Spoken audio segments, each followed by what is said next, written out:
Dust swirled like a phantom across the cracked earth of Sagebrush's main street, and out of it she came. A woman carved from shadow and secrets. Her boots, worn thin at the soles, Surija Kernari id Bimonon, stirred faint clouds with each step, and her eyes, gray as a storm over the plains, held a weight that made the townsfolk turn away. They called her a drifter, a nobody, and in their whispers, they marked her as trouble. She carried a faded satchel, its leather handle smoothed by years of desperate clutching, and in it, everything she owned: 2 patched dresses, a tin of rose-scented soap, and a hidden fold of papers she hadn't dared touch since she fled. Her name, if she still had one, was a ghost she'd left behind, burned away in a fire she'd set herself. To Sagebrush, she was just the stranger, and that suited her fine. Eleanor Grayson felt the town's eyes on her, sharp as thorns. As she slipped into the livery stable's shadowed corner that first night, fear clung to her like damp cloth. But she pushed it down, her fingers trembling as she tucked her satchel beneath a pile of hay. She'd learned to move like a specter, unnoticed, unclaimed, because staying still meant being found. Her heart raced at every creak of the stable's beams, each one a reminder of the man she'd escaped, Nathaniel Caldwell, her husband, whose charm masked a cruelty that had scarred her body and soul. She curled into the hayloft, her breath shallow, and tried to remember what safety felt like. Old Amos, the stable master, noticed her but said nothing, his weathered face unreadable. By the third night, a coarse blanket appeared near her corner, folded neatly, a silent offering. Eleanor's chest tightened with gratitude, a flicker of warmth in the cold expanse of her solitude. She repaid him by rising before dawn, her hands finding purpose in the familiar work of feeding horses. The rhythm of it steadied her. Each scoop of grain, a small rebellion against the chaos she'd fled. But Sagebrush offered no real place for a woman like her. The boarding house matron, Mrs. Carver, turned her away with a sniff, muttering about respectability. The general store, the seamstress, every door closed with the same wary glance. Eleanor understood their suspicion. A woman alone carried questions, and hers were heavier than most. The saloon, though became an unexpected refuge. The barmaid with a voice rough as gravel and eyes that had seen too much, let Eleanor wash dishes for scraps and a cot in the storeroom when the nights turned bitter. Don't need your story. Girl, wait, Clara said, tossing her a rag. Just need clean glasses. Eleanor worked silently, her hands steady in the soapy water. But her heart stuttered when she felt a new gaze on her. Steady and unyielding. Lucas Harrow, the richest rancher in 100 miles, sat at the bar, his broad shoulders filling the space like a mountain. His eyes, deep green like pine after rain, watched her with a quiet intensity that wasn't hunger but something else. Curiosity. Well, maybe. Or recognition. She froze, her pulse hammering, memories of another man's stare flooding back. Nathaniel's eyes had weighed her too, measured her worth, and found her wanting. But Lucas's gaze was different. Patient, like a man studying a wild horse he had no intention of breaking. She avoided him, keeping to the saloon's edges, her satchel never far from reach. But Lucas returned, night after night, his presence a steady pressure she couldn't ignore. On the 5th day, she woke to voices in the stable yard. Through a gap in the loft's boards, she saw Lucas dismount, his movements fluid, born of a life in the saddle. He spoke quietly to Amos, who gestured toward her hiding place. Panic surged, her fingers closing around her satchel, ready to bolt into the vast Wyoming wilderness. But Lucas's voice stopped her, low and calm. I know you're up there, he called. I know you're running. I'm not asking why, but I'm offering you a choice. Keep running, or try something else. Eleanor descended the ladder. Her satchel clutched to her chest, fear and defiance warring in her gut. Lucas stood with his hat in hand, his face lined with years of sun and loss, but his eyes held a gentleness that disarmed her. I have a proposition, he said, his voice soft but firm. My ranch needs a woman's touch. I need a wife, not for love, but for partnership. You need a place to hide. I can give you that. And a name to shield you. Her throat tightened. A name. She hadn't had one since she burned Catherine Caldwell to ash. Why me? She asked, her voice rusty. Lucas met her gaze. Because sometimes the kindest question is the one you don't ask. The saloon was packed the next morning when Lucas strode in. Eleanor, 3 steps behind, her heart pounding so loud she thought it might crack her ribs. He raised his voice. Is such steady as iron. Friends, de return. I'm taking a wife. This woman's agreed to marry me. Any objections? You bring them to me at the ranch. Silence fell, thick and heavy. Clara's hand froze mid-pour, and a coffee cup clattered somewhere in the back. Sheriff Boone stepped forward, his brow creased. Lucas, you don't know her. No name, no history. Lucas's smile was sharp. She'll take my name. History's just stories we tell. I'm betting on the future. They married that afternoon in Judge Merrill's cramped office. The certificate crisp and official. Her name a blank space. Lucas leaned close, his breath warm. Just sign Mrs. Harrow, Terry. She did, her hand shaking. And in that moment, she became someone new, not reborn, but reshaped.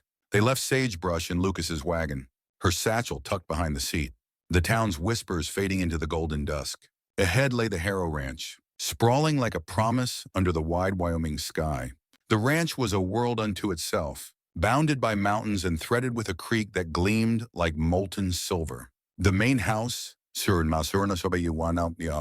built of timber and stone, stood solid against the wind, a testament to Lucas's hands and will.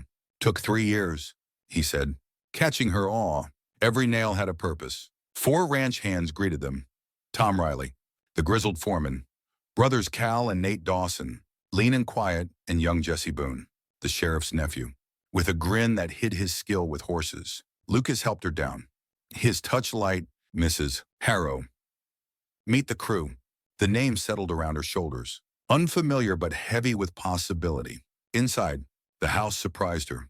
She'd expected rough simplicity, but found care in the gleaming copper pots and sturdy furniture. Upstairs, Lucas showed her to a room, its window framing the distant peaks. Your room, he said. Mine's across the hall. I meant what I said about respect. He paused, then added, my late wife's things are in the trunk. Anna was your size. Use what you need. The trunk's brass gleamed dully, and Eleanor's fingers hesitated. What happened to her? Free, she asked. Lucas's voice softened. Old pain surfacing. Fever. Isimro 5 years back. She taught me silence can heal. That night, unable to sleep, Eleanor wandered to Lucas's study. Drawn by a flickering lamp, he sat at a massive desk, a ledger open before him, his handwriting precise. In leading this to one so one. Clear accounts help me sleep, he said, glancing up. The ranch runs on trust. Mrs. Harrow went her the way or nothing. Trust and truth, Hussurinum warns, Kurman. As far as it's told, she stepped closer, drawn by his quiet strength. In the ledger's margin, a note caught her eye. Anna's roses need tending. Lucas followed her gaze. The garden's gone wild. I couldn't tear it out. Eleanor thought of a tiny pot of daisies she'd once kept, before Nathaniel destroyed it in a rage. I could help, she said, her voice tentative. Lucas's eyes warmed. Tomorrow, I'll show you the ranch. For now, rest or rest. You're safe here. Safe. The word echoed as she unpacked her satchel, hanging her dresses beside Anna's finer ones. The hidden compartment stayed sealed, its secrets too heavy for this fragile piece. In the morning, she woke to coffee and men's voices, pulling on one of Anna's dresses, soft with age. In the mirror, she saw a stranger, not the fugitive, not yet a rancher's wife, but someone becoming. The kitchen became her domain, her biscuits earning grumbles of approval from the hands. She found a wounded mare, copper, in the corral, her flanks scarred and her eyes wild. Jesse had given up on her, but Eleanor approached, humming a half-forgotten lullaby. Copper's ears flicked, and slowly, she stepped forward, her nose brushing Eleanor's palm. Lucas watched from the fence, his silence heavy with respect. That evening, she found Anna's horse training manual, its margins filled with notes. She read late into the night, absorbing wisdom from the woman who'd come before. Days fell into rhythm, mornings baking, afternoons taming Copper and Anna's roses. Eleanor learned the ranch's pulse when to rotate pastures. How strong Tom liked his coffee. Lucas shared his past in quiet moments, his parents' death, Anna's laughter, her loss. She'd have liked you, he said one evening. watching Copper take a saddle. She believed in second chances. Eleanor's heart swelled. But at night, fear crept in. She startled at shadows, her satchel packed, ready to flee. Nathaniel's pursuit was a storm on the horizon, and she knew it would break soon. A warning came first, slipped into the sheriff's mail. Harrow harbors a fugitive. Her kind brings trouble. Remember Anna? Eleanor's hands shook as she showed Lucas. His jaw tightened. Cowards. Using her name. She hesitated, then spoke. You should know who I am. His eyes softened. When you're ready, you'll tell me. Until then, you're Mrs. Harrow. Trust, freely given, Suriyon, was a gift she hadn't known she needed. The storm hit weeks later, literal and figurative. Lightning cracked as they drove cattle from a flooding creek. Eleanor riding Copper with a skill that surprised even Tom. Through the rain, she saw 3 riders watching from afar, their faces hidden. Fear clawed her, but she focused on the herd, working beside Lucas in seamless rhythm. Back at the ranch, a Bible lay open on the table, its pages marked by generations. Lucas's hand brushed her shoulder. You did well out there. She traced a verse, her voice small. My father taught me to ride. Before he died, it was the first piece of her past she'd shared, and it felt like breathing. The next day, mending fences, she rolled up her sleeves, forgetting the burn scars on her arm. Lucas's gaze caught them, and she braced for pity. Instead, he asked, House fire. She nodded. Not a fire. Him. He pulled a yellowed clipping from his pocket, a headline screaming of the Caldwell mansion's blaze. Her face sketched beside it. Catherine Caldwell, presumed dead. Her heart stopped. How did you... Found it in town. Thought you should know what's out there. She took the clipping, her voice sharp. Catherine died in that fire. She had to, or he'd have killed her. Lucas's eyes darkened. Nathaniel Caldwell. The name was ash in her mouth. Yes. The story spilled out. 5 years of Nathaniel's rages. The stove that burned her arm. The housekeeper, Esso. Derselmin Biram. Ellen Kesowanason, who helped her stage the fire. I took evidence. This could respond to nearer Simpinishon. She said, ledgers, letters, proof of his crimes, enough to destroy him. Lucas's hand covered hers. You don't have to be strong alone anymore. Tears pricked her eyes, not from fear, but from the weight of his belief in her. Trouble arrived with Clayton Vance.